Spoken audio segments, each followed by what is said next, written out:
to say, you know what, here's the proof, this is true, this is reality, and I don't know what this stuff is, we can't prove that. You know, and it's time we really start paying attention. Maybe at a future time we can share more or do another interview or something. In a specific way, please describe in detail what the World Club is and who comprises it, and offer some specific examples of how they're controlling the rest of us.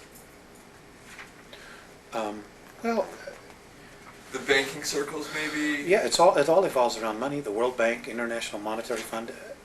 I mean, they've got the whole world in debt.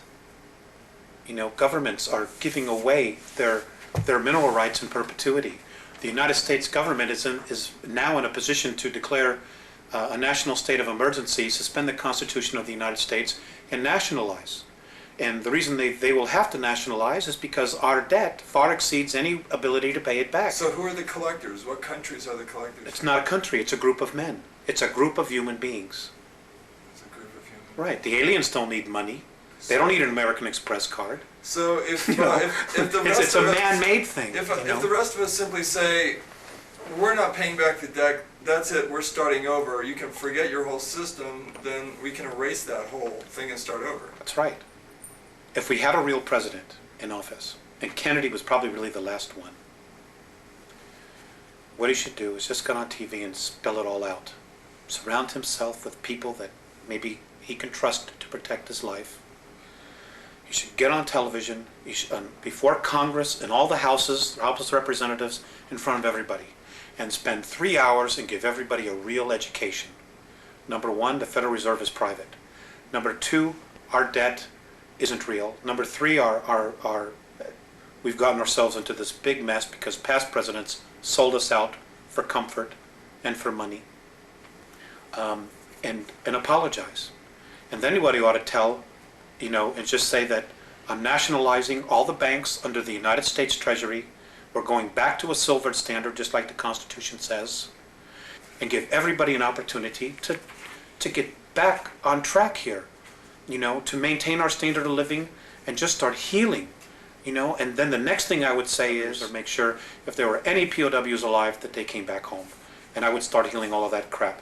The fact that, you know, that our POWs were sold out because of a debt, because of $3 billion, when we've wasted $3 billion, or a promise to Vietnam, when we've wasted that kind of money on such stupid things as studying the sexual habits of a tsetse fly or frogs mating. I mean, it's unconscionable that we've allowed our government to do this. Alex, we've got about 5 minutes left. Let's see if we can do some real brief answers to some of these last couple things, just real brief.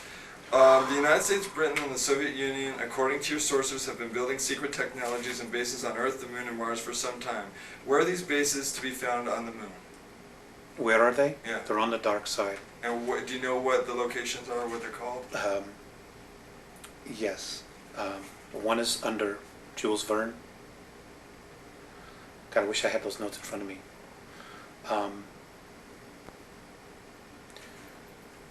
Let's come back to that. Okay. Have they told you anything about Area 51 or Dulce, New Mexico? Yeah, there were a lot of stuff there. The actual underground base is not underneath Archuleta Mesa. It's actually 20 miles to the northwest.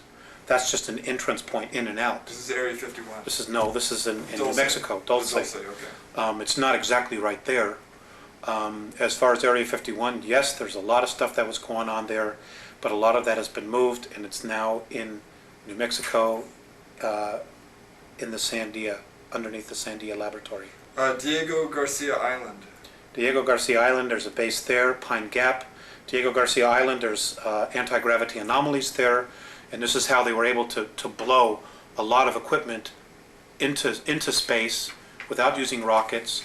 And then they would have the UFO type craft, which we built from technology we were given.